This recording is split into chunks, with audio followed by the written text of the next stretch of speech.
Монголын сагсан бөмбөгийн холбоо, Дархан аймгийн сагсан бөмбөгийн холбоо, аймгийн засаг даргын тамгын газар хамтран 2026 оны Юу-17 өсвөр үеийн улсын аварга шалгаруулах тэмцээнийг 3 дахь жилдээ Дархан хотод зохион байгуулж байна.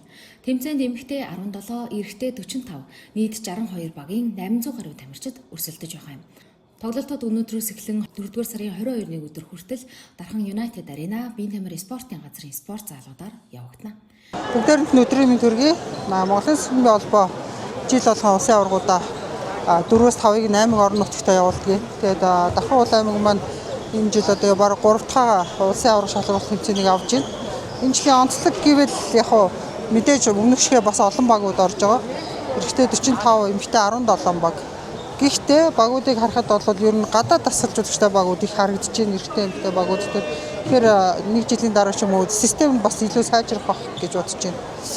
45 одоо ер нь нийлээд 62 багийн одоо 800 гаруй тамирч өсвөрийн тамирчид оролцож байна. Шүүгчдийн бүрэлдэхүүн бол Монголын сагсан бөмбөгийн холбооны ABC зэрэглэлийн олон улсын зэрэглэлийн бүх шүүгч нартайгаа ирсэн байгаа.